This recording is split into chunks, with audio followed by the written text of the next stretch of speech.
Hello friends, today we are going to discuss about spermatogenesis and oogenesis. Now some of us have some problem on these two topics.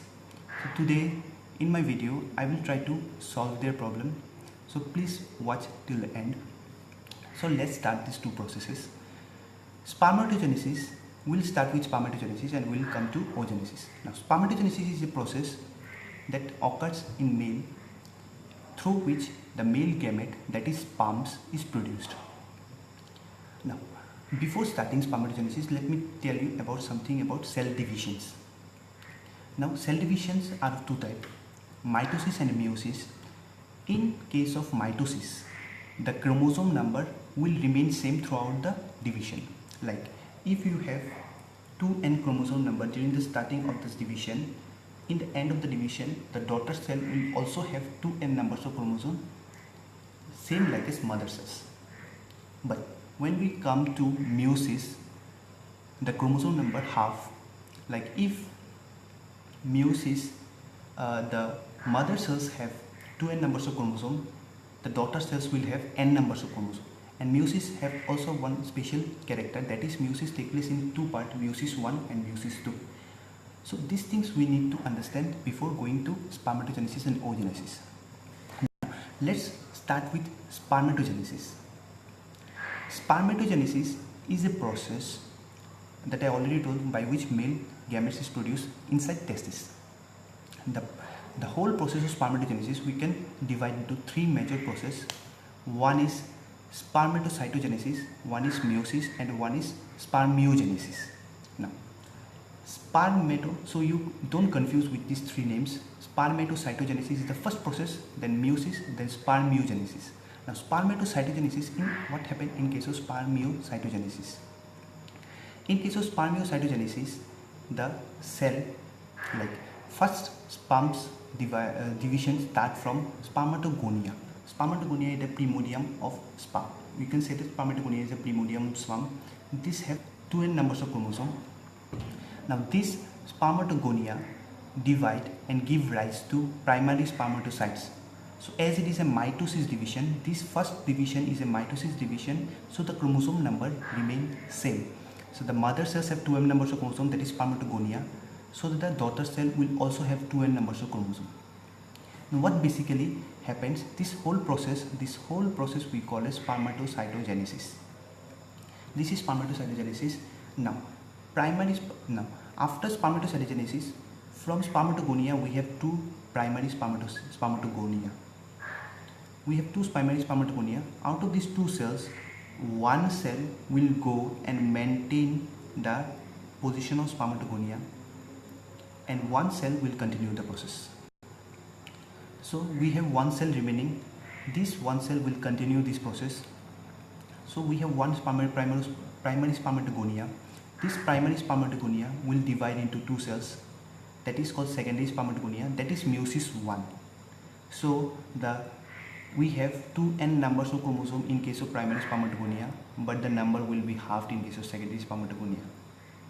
So the secondary spermatogonia has chromosome number of n. This secondary spermatogonia will again divide and give rise to spermatid. This spermatid will also have chromosome numbers of n.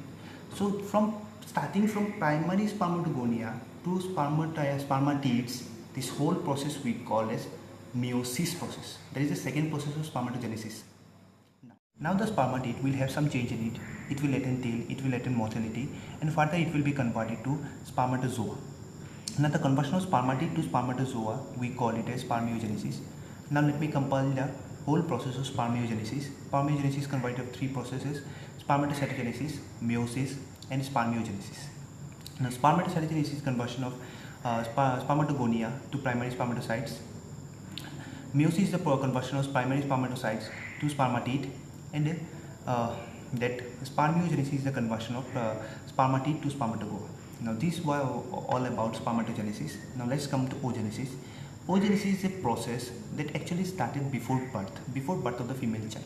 Now, before birth, what happened? The primordium cell of ovum, that is oogonium, through the process of mitosis converted to primary oogonia. Now as I said mitosis, that means primary oogonia will have same numbers of chromosome and that of oogonium. Now this primary oogonia will start meiosis 1, but in the prophase 1 stage it will get arrested and it can proceed to the further in the process. So it will get arrested in prophase 1, so the primary primary oogonia will remain same. Now after birth, after puberty, female gains menstruation, that is every month during ovulation one ovum used to come out. Now during